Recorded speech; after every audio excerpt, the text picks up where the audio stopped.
The title of this video is Palettes Revisited. What does that mean?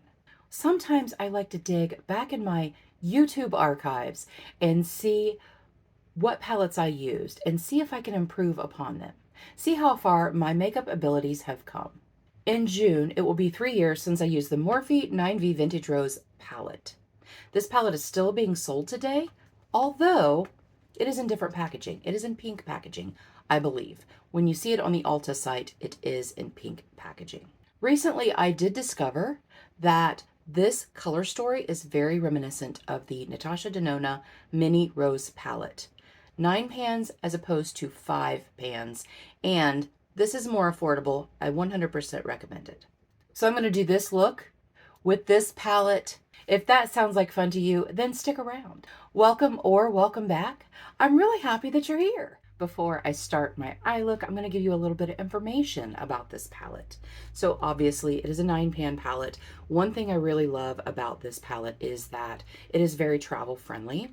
You can do a complete look with just this palette. You can do several complete looks with just this palette, depending on your taste. There are 3 shimmers in this palette, 1, 2, and 3, and I really love to do a gradient on my lids. So I have a great inner corner shade, a lid shade, and maybe an outer lid shade to create that gradient. There are 5 mattes and 1 sequined matte. The sequined matte is here. I don't normally love sequined matte shadows. This one I don't mind. It doesn't give me that glittery fallout. It doesn't look like glitter on your eyes. It's basically a matte. It does have some glitter in it, but it's very fine, and I don't notice it falling out. And then the mattes in this palette, great. You have a lid setting shade, or this could be your lid setting shade depending on your preference, or it could be a transition shade. You have a crease shade, you have an outer corner shade. I just think this is such a perfect travel palette or a palette that you can use if you just want to do a quick natural look. I've already applied my eye primer. I am using the Ulta Beauty Matte Veil Long Wear eye primer, and I used up a whole mini of this. I repurchased the full size.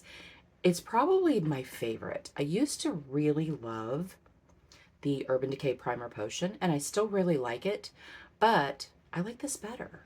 I apply it with a brush. I feel like I can get down in the little inner corners here. It gives me a very smooth, seamless matte canvas, and it makes my eyeshadows last a lot longer, and I don't have any creasing with this primer. As I said in the intro, I'm going to do a very easy, natural look with this palette. I'm going to start off with one of the light mattes. This is the sequined matte, but as I said, I don't mind it. I really don't. I don't think it's bad at all. And I'm just going to apply that to my mobile lid, but only the outer 2/3 of my mobile lid. I've been doing this technique for most of my eyeshadow applications lately, and I really like it, probably for the last couple of months. I don't often do a crease shade. I do this as my lid setting shade, and then I will go into that medium rose shade, and I'm going to just very lightly blend this outer half of my lid. I am a messy eyeshadow person. I do have fallout. I do go a little crazy, but I want to make sure that everything is blended, and it's worth it. It's worth to take the extra time just to make sure that you are blended. And this is where that gradient comes in. I really love a gradient on the eye. I love for it to go from light to dark. And I feel like when I do a crease shade, it doesn't give me that gradient. And take that extra time to blend. Sometimes when I'm editing my Get Ready With Me videos or my eye look videos, like, how long does it take you to blend? A while. It takes me a while because I want to make sure it's all blended. I don't want any lines. So that's the second shade. Now I am going to go into that lightest shade in the corner there, and I'm going to go into the front third of my lid, my inner corner, and up through the top of my lid. I saw a woman She does mature makeup, and I cannot remember her name. If I remember it, or if I can find her, I will put her name down in the description box. But I saw her on TikTok, and she was doing, you know, a very simple look for the more mature woman. And I loved this type of technique. Now I'm also going to go up here and I'm going to blend out this line up here because I don't like lines. I like it to be very soft and very blended. By putting this light shade in the front of my lid, I am brightening this up.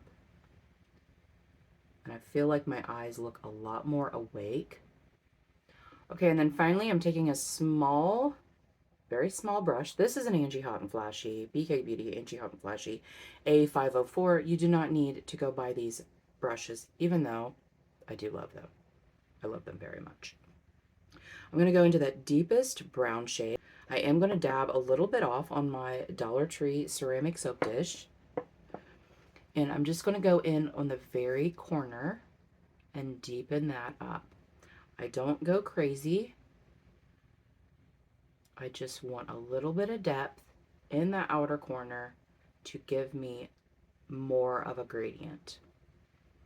Now, sometimes I will go a little ham on my outer corner shade, and that is by design. That is something that I feel like I want to do that day. And while I'm blending, I do want to take it up a little bit because that's going to make your eye look a little bit more lifted. So while I'm blending, I am taking it up just a little bit. I don't do a little V. I blend it up, because what that's going to do, it's going to make the corners of my eyes look a little bit more lifted. And once you reach a certain age, we want to lift everything up. Everything needs to be lifted. And what I'm going to do is I'm going to take this brush that I used for that darker pink shade, and I'm just going to blend it all together. We're going to just diffuse it out.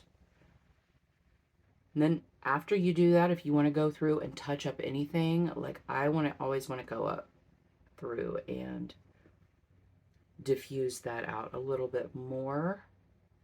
Make sure that that's all blended. Again, no lines. I don't like lines. And this is why I do my eye makeup first, is I take a makeup wipe. You can use a makeup eraser. You can use a microfiber towel, whatever.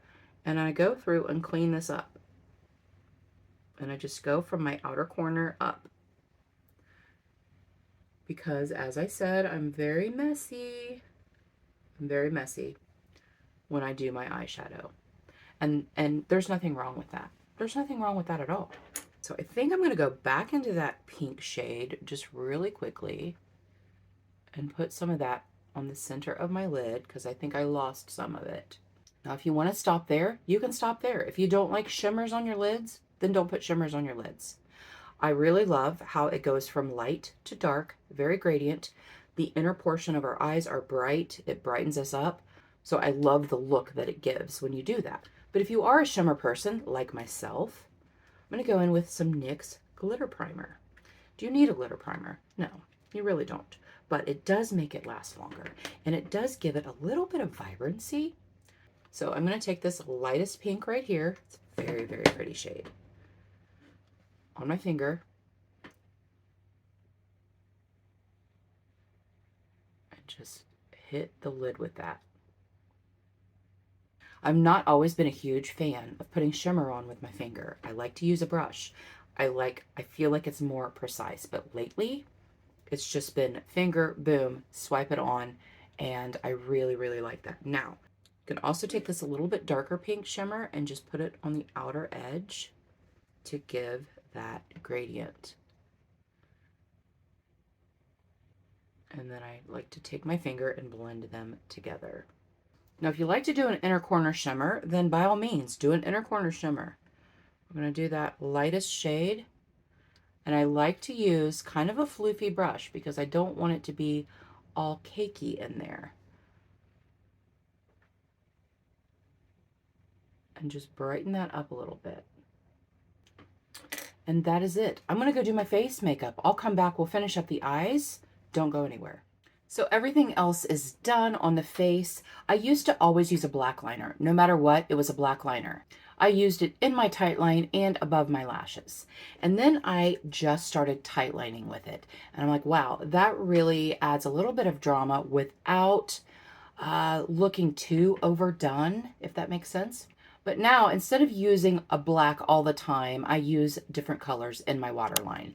This is the Sephora 12-hour colorful liner in the shade Sangria. I love this. It's a very, very deep wine. It looks black, but it's not. It's a very deep wine. So I'm going to tightline with this, and we'll be right back. So I only have one eye done. And you can see the little bit of drama that it gives, the little bit of definition that it gives, just like that much. Just not really noticeable. I don't know what it is, but there's something different. And I love that because just those subtle little things that you can do that are quick and easy will be a little bit more impactful for your eye look. If you're not used to tight lining, it will maybe take a little bit of time to where you don't blink or your eyes don't water, but I really do love tight lining as opposed to putting it all over, the top of your lashes. And then something else that you can do to kind of brighten up your look a little bit with a little bit more fancy is something in your waterline. I'm going to use the NYX Jumbo pencil. This is in the shade Frosting. It's just a really pretty, like, highlighty shade. Sometimes I'll use this in my inner corner. Sometimes I'll use it as a brow bone highlight, but most of the time I use it in my waterline. Again, it's not super dramatic, but it just gives a little bit of brightness. And then finally, we're going in with mascara. I have to have mascara no matter what. And I'm going to go in with the Maybelline Lash Stiletto. This is one of my holy grail mascaras. I love it for lengthening and separating. Plus, the wand is tiny. Well, it's long, but it's skinny. And I can get my bottom lashes without it being all over my face. I do love to layer my mascaras. I like one for lengthening and separating, and I like one for volume. I know that there are products out there that do both. I prefer to layer. I like the look that it gives. That is one coat. And I just love it. I will always repurchase this. So this is 2 coats with the Maybelline Lash Stiletto, but I am going to go in for some volume because that's what I do. I'm going to use the L'Oreal Air Volume Mascara. Again, another holy grail. I absolutely love this. Because I'm so terrible at doing false lashes, I prefer to not. But I want my regular lashes to look like false lashes. So that's one of the reasons why I layer. I want them to be lengthened and separated, but I also want them to be kabam, thick with a ton of volume. And now we have a very soft, romantic, pretty, easy eye look that you can wear every day, or you can dress it up with some shimmer, wear it out at night, wear it out on the weekend. It just depends on your own comfort level. Don't let anybody tell you that you can't wear shimmers over 50 because you can. I will have all of the products that I used on my face, on my eyes, in the description box below. Tell me your favorite palette for a soft and natural romantic look. Thank you so much for joining me today. I really appreciate you being here. And until our next adventure, everyone have a great day, and we'll see you later.